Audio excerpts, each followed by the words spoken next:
잘 풀리던 일이 어느 순간부터 이상하게 막히기 시작했습니다. 믿었던 사람과 어긋나고 기다리던 기회는 자꾸 미뤄지고 돈도 감정도 몸까지 서서히 지쳐가고 있어요.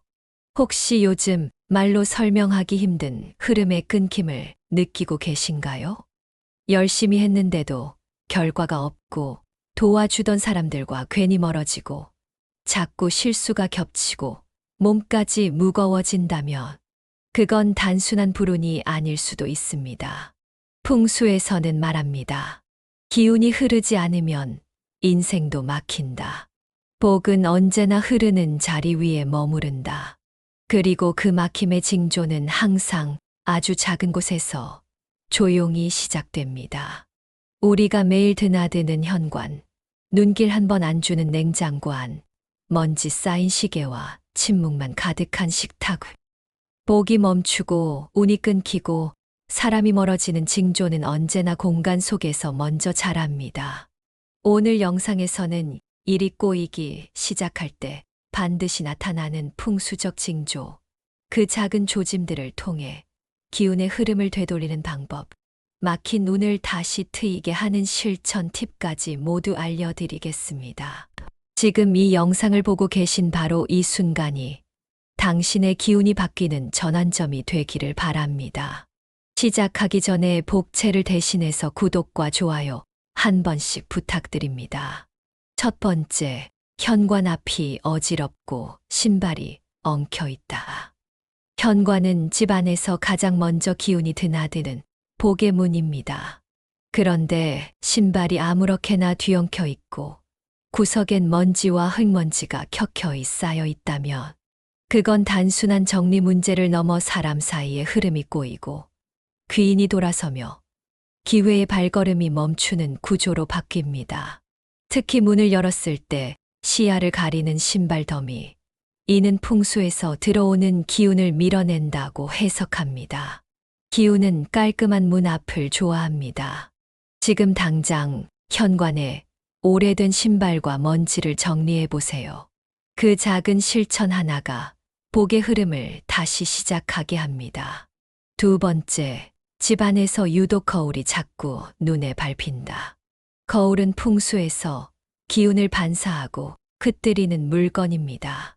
특히 요즘은 인테리어용 전신 거울, 포인트 거울이 많다 보니 생각보다 많은 공간에 기운의 왜곡이 발생합니다. 특히 침실에서 침대를 비추는 거울, 수면 중 에너지를 반사해 마음의 안정을 무너뜨릴 수 있고 부부 간의 감정도 얕고 흔들리게 만듭니다. 거울을 볼 때마다 기분이 좋지 않거나 자꾸 시선이 거울에 머문다면 당신의 중심 기운이 흔들리고 있다는 신호일 수 있습니다. 가능하다면 침실 거울은 천으로 덮거나 거울의 방향을 조정하고 빛을 받아 기운이 분산되지 않도록 해주세요. 세 번째, 냉장고 안에서 썩은 음식이 자꾸 발견된다. 냉장고는 집안의 재물창고입니다. 여기서 상한 음식, 유통기한 지난 병들, 시든 채소가 가득하다면 그건 단순히 음식의 문제가 아니라 돈의 흐름, 몸의 건강, 삶의 에너지 흐름까지 정체되고 탁해졌다는 징조입니다. 특히 오랫동안 방치된 비닐봉지, 언젠간 먹겠지 하며 쌓아둔 반찬통은 풍수에서 복을 묵혀 썩히는 행위로 해석됩니다. 냉장고 문을 열었을 때 빛이 잘 비치고 내용물이 보기 좋게 정리되어 있으면 그 자체로 복을 부르는 재단이 됩니다. 네 번째, 집안에 시계가 멈춰 있다. 풍수에서 시계는 시간의 흐름은 운의 흐름입니다. 멈춰버린 시계는 정지된 시간, 머무른 기회, 반복되는 정체를 상징합니다.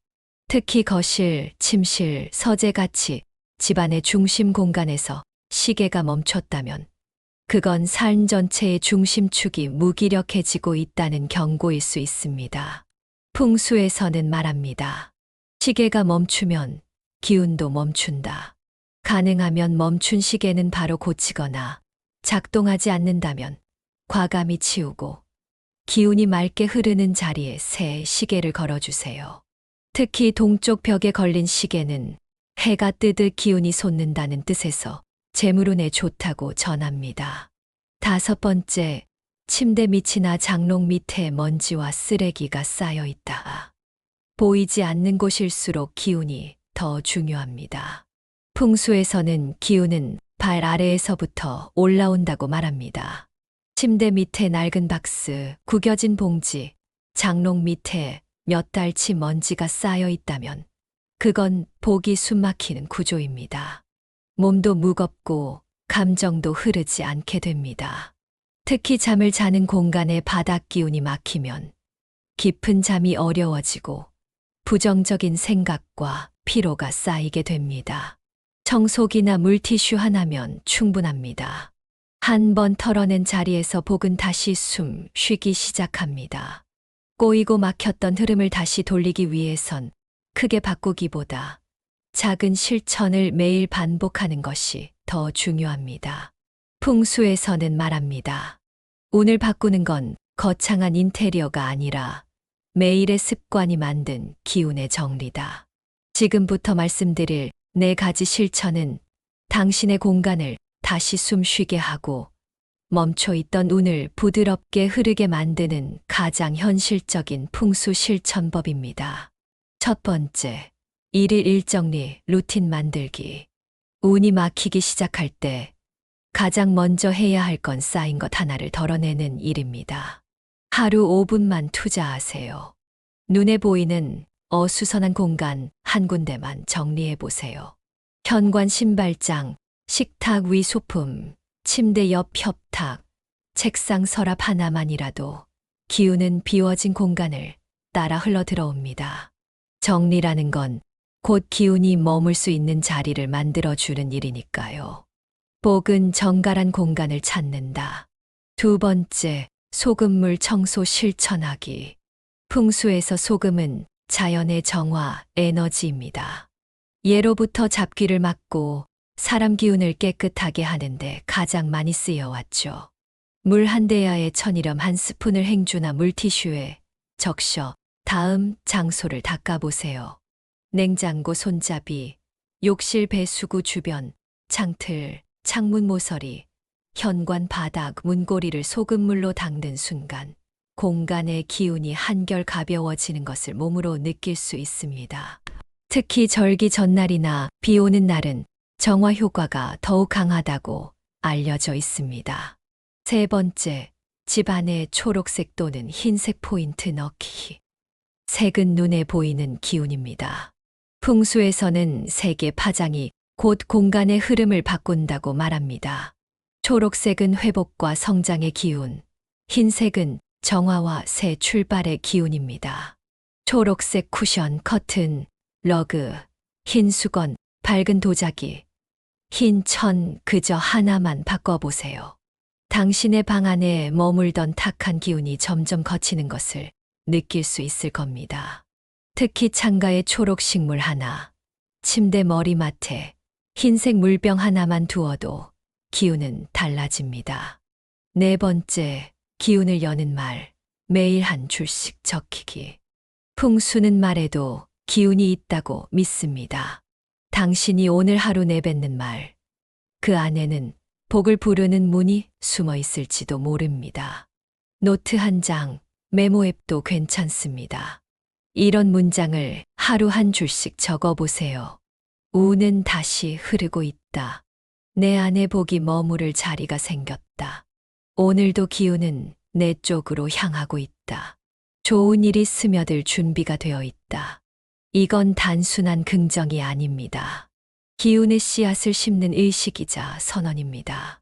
기운은 마음이 부른 대로 향한다. 이 4가지 실천만 반복해도 막혀있던 흐름이 다시 돌고 스스로의 에너지부터 가벼워지고 기회와 인연이 다시 고개를 들게 될 것입니다. 이상하게 일이 꼬이는 날들, 우리는 그걸 운이 나빠서 그렇다고 넘기곤 합니다. 하지만 풍수는 말합니다. 운이 꼬인 게 아니라 기운이 먼저 멈췄던 것이다.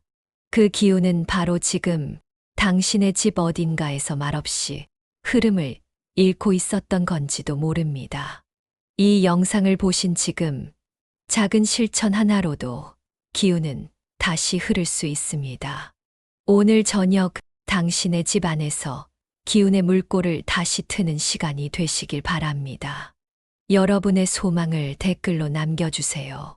좋은 기운이 흐를 수 있도록 정성껏 기도하겠습니다. 풍수는 작은 변화만으로도 삶을 더 풍요롭고 행복하게 만들 수 있는 지혜입니다.